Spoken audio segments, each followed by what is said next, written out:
Harry's Wife, part 102.75. I am hated. Hello. I'm H.G. Tudor. Harry's wife is the permanent victim.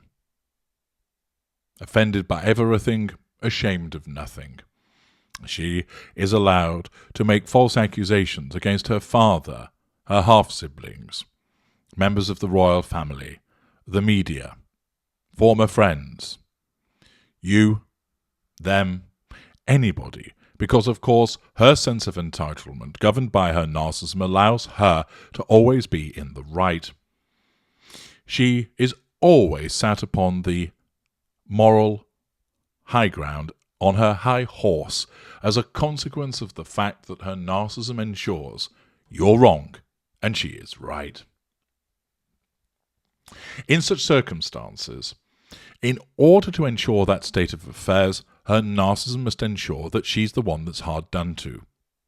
That, of course, she is the doer, but if you do to her, then you're either doing so because you adore her, or you must be doing so because you hate her. And if you hate her, then you're mean, awful, a disgusting human being.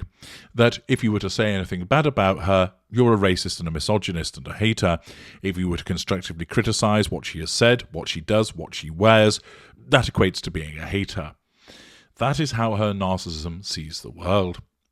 And of course, she is coming in for increasing criticisms. Why? People are fed up of her. People more emboldened. Publications such as Tom Bower's Revenge and Valentine Lowe's Courtiers are providing more information about the individuals that have suffered by her behaviours. Her contradiction and lies are being exposed. And her narcissism has to go into overdrive to address this. And one of the simplest ways that it does so, although its efficacy is becoming repeatedly diminished, at least with regard to other observers, is to maintain that she's the victim. That she's the one that is being unduly hated upon by awful, trolling individuals. This takes the form, of course, of the PR puff pieces, the old reliables, and here we have Marie Claire with an article which states, written by Aris Goldstein, Harry's wife's treatment is evidence that social media is safer for abusers than for women, says a digital hate expert. Oh, well, let us find out who this digital hate expert might be. The article tells us it's impossible to ignore the hate that Harry's wife receives online. Let's stop there. There is hatred towards her online. That is undoubted, because people are sick of her behaviours. But a lot of it isn't hatred, but is described as such because Harry's wife views it in those black and white terms. She can't understand that you would dislike her for valid reasons. You can only hate her. It's impossible to ignore the hate that Harry's wife receives online any time she does anything. To be honest, she doesn't even have to do anything at all. Just a mention of her name inspires people to call her cruel, word-play-based nicknames to make sure we all know how much they hate her. For instance, it quotes an article from Insider where a UK high society magazine says Harry's wife has been given the nickname Meghan in Kensington Palace, and there are plenty of other nicknames, of course, that she has been given. The article from Marie Claire continues, if you don't believe me, perhaps you'll believe the data. In October 2021, so here we are, bringing up the past from a year ago, Twitter's analytics service Bot Sentinel, for it is that, uncovered a coordinated trolling campaign against the Duchess of Sussex, with 70% of hateful comments stemming from just 83 accounts. However, Iris Goldstein, if you'd bothered to actually do some journalism, you'd have realised that it wasn't a coordinated trolling campaign at all. And it's observation. Yes, in some instances, the comments are baseless and meritless, but in a lot of instances, they aren't. Also, Iris Goldstein, if you'd actually bothered to do some journalism, you would call into question that report. I suspect you haven't read it, because if you had read it, you'd realise it doesn't define what hate actually is. Basically, it's taken to be anything that criticises Harry's wife equates to hate. It doesn't say on whose behalf the report has been commissioned. However, information has now come to light that suggests that one Christopher Boozy, for it is he, was or is in the pay of Harry's wife. His own information, uncovered by Nate the lawyer, who is currently involved in litigation against Boozy, has discovered that, and then Boozy has sought to deny it. But I'm going to save that for another occasion. The point is this: marshmallow brain journalists that fail to actually scrutinise the content of this report are making complete tits of themselves. The report doesn't define hate. It doesn't explain on whose behalf it's actually been created. And when you learn, well, hang on a second, we've got to call into question the efficacy of a report that basically says this. So it's funded by this person, and you're saying that all of these things about this person are hate. That doesn't really sound like an arm's-length, impartial or objective report, does it? Furthermore, have you questioned the way that the algorithm works? Because, of course, the work that's been undertaken by Nate the lawyer and others is uncovering that this algorithm that Christopher Boozy pushes isn't really a reliable method of ascertaining. For instance, they have detailed that accounts which talk about Nazis and put forward anti-Semitic comments actually aren't rated as troublesome by Boozy's own algorithms. But if you talk about Harry's wife or Amber Heard repeatedly, lo and behold, you're now defined as troublesome. Methinks the way that it is calibrated is somewhat biased. So, of course, we have an article here that's being brought up as part of a pity play by utilising the past, by utilising a report that basically isn't fit to wipe your backside on. A child could have done better. However, it is the fact that Harry's wife continues to need to assert control by suggesting to everybody that she's hated and that all of these people are big bad meanies that this unreliable report is relied on. But MarieClaire.com continue to strap themselves to it, stating, at the time, Bot Sentinel CEO Christopher Boozy said, this campaign comes from people who know how to manipulate the algorithms. Oh, the irony. Manipulate Twitter. Oh, the irony. Stay under the wire to avoid detection and suspension. This level of complexity comes from people who know how to do this stuff, who are paid to do this stuff. What, do you mean middle-aged women in Wales who are just eking out a little bit of pin money by making videos? You mean those people who are paid to do this stuff? Or do you mean the sugars who are paid to put out hate against the Prince and Princess of Wales? But there's more for this. And Boozy isn't the only expert, and I think that's a word really that should be used in the loosest, most elastic sense when it's applied to Mr. Boozy, who can attest to just how abusive social media is towards not only the Duchess, but towards women in general, with Harry's wife being a prime example of how safe people feel to be horrible to others online. Well, of course, I would reference another individual, Amber Heard, for it is she, who described that she had suffered the wrath, effectively, of the internet. We all saw how that worked for her. Our research, the article continued, has proved that virtually all women with a public profile on social media receive a stream of abuse and harassment, and platforms are systematically failing to act on the problem, Imran Ahmed, the CEO of the Centre for Countering Digital Hate, told The Guardian. Harry's wife is another example of a high-profile woman targeted with racist abuse, misogynist attacks, and conspiracy theories on social media platforms. The truth is that platforms are safer for abusers than women users, and that has to change. What's interesting, of course, it doesn't mention who else has apparently suffered. For instance, the Princess of Wales, who has been routinely abused by the Sussex Squad. Naturally, this has all been rolled out in order to make Harry's wife look like she's the most victimised, hated, put-upon individual upon the internet as part of her extensive pity play designed to assert control, nullify threats to control, and draw fuel. However, I found, by simple looking around, that there was an alternative list that was to do with Twitter, and it was described as the percentage of insulting tweets received by celebrity.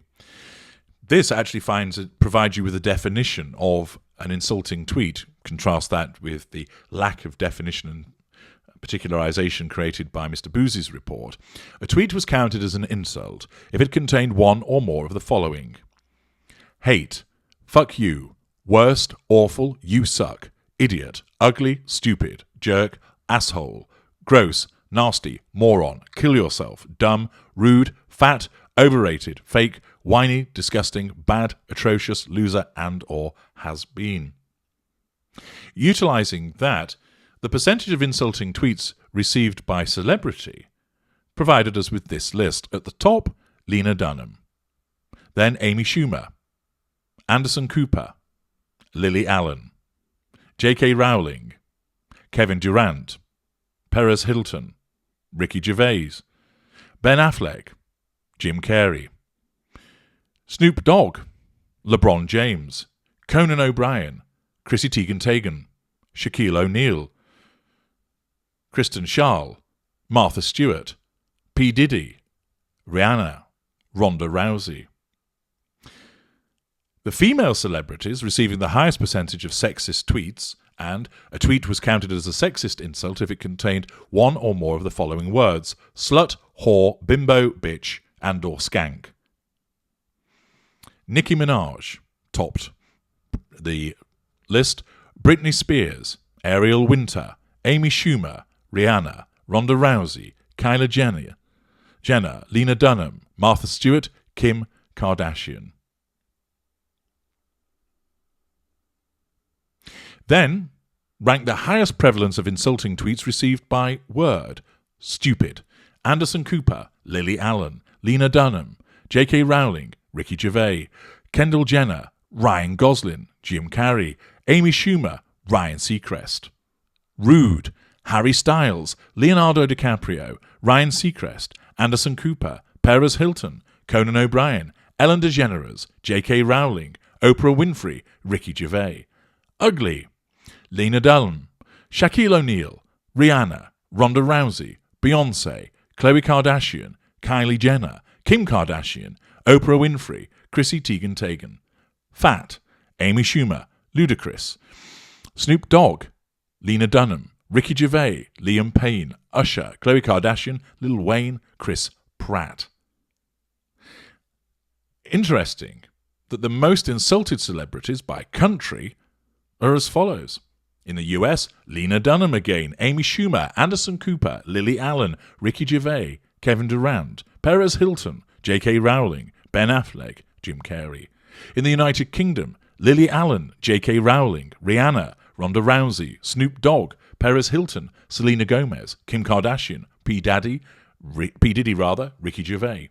Canada, Leonardo DiCaprio, Ryan Seacrest, Harry Styles, J.K. Rowling, Anderson Cooper, Ricky Gervais, Conan O'Brien, Ellen DeGeneres, Oprah Winfrey, LeBron James. Brazil, Perez Hilton, Kylie Jenner, Adele, Kim Kardashian, Ricky Martin, Rihanna, Ronda Rousey, Cher, Bruno Mars, Taylor Swift. What about the people that were actually treasured on Twitter, complimented? And a tweet was counted as a compliment if it contained one or more of the following words or phrases: beautiful, gorgeous, kind, nice, best, smart, brilliant, lovely, stunning, angel, unique, gracious, charming, amazing, creative, talented, clever, fantastic, you rock, handsome, I love you, wonderful, flawless, perfect. Harry Styles was at the top. Margot Robbie, Aziz Ansari, Blake Lively, Tom Hiddleston, Neil Patrick Harris, Kristen Bell, Gal Gadot, Olivia Munn, Emma Watson, Ailey Raisman, Sarah Hyland, Aubrey Plaza, Ariel Winter, Louis Tomlinson, Emilia Clarke, Millie Bobby Brown, Gigi Hadid, Anna Kendrick, Simone Biles. So very interesting about the way that it's done, and basically, this scraped over 6 million tweets that were sent to 112 individuals from November 2016 to December 2017. Each celebrity had anywhere from 1,000 to over 500,000 total tweets. It then explains what was categorized as an insult, what was a sexist insult, what was a compliment, and shows the basis on which this was compiled. Now, of course, the time period, Harry's wife wasn't as prominent, but it shows that she's not the only one that experiences the problems online, with J.K. Rowling and Lena Dunham particularly popping up, and Ricky Gervais repeatedly. But do we see repeated puff pieces from them about how they're treated? No. Do we see them crying? J.K. Rowling gives as good as she gets with some excellent burns that she puts against people. I recall, for instance, when someone was saying that they were going to burn all of her books, she simply replied, well, if you might as well do the DVDs as well, but be careful, the materials might be toxic, and I've still got your money anyway, so fill your boots. Go J.K. Rowling. Harry's wife, of course, is the eternal victim. And her PR people, or the in-house one now, will utilise these reports that are online to demonstrate that she's hard done to, whereas other people accept that it's part of the fact of being famous. They don't have to like it, and ultimately you could come off Twitter. That's not to say that people should have to put up with such behaviour. They should not. But what it demonstrates is that other people recognise it's part of the territory. I'll just ignore them. The narcissists among those lists will laugh about it and essentially tell themselves, ho-hum, I'm far better than you are. I'm rich and you're the one wasting your time abusing me. It doesn't bother me. Thank you very much. But with Harry's wife, it all has to be about poor, poor me. Feel sorry for me. I'm hard done to. I'm hard done to more than anybody else on the planet. And so much so, I need to enlist the likes of Marie Claire, etc., to keep telling you about how I'm abused. Forget about anybody else. It's all about me. I'm H.G. Tudor. Thank you for listening.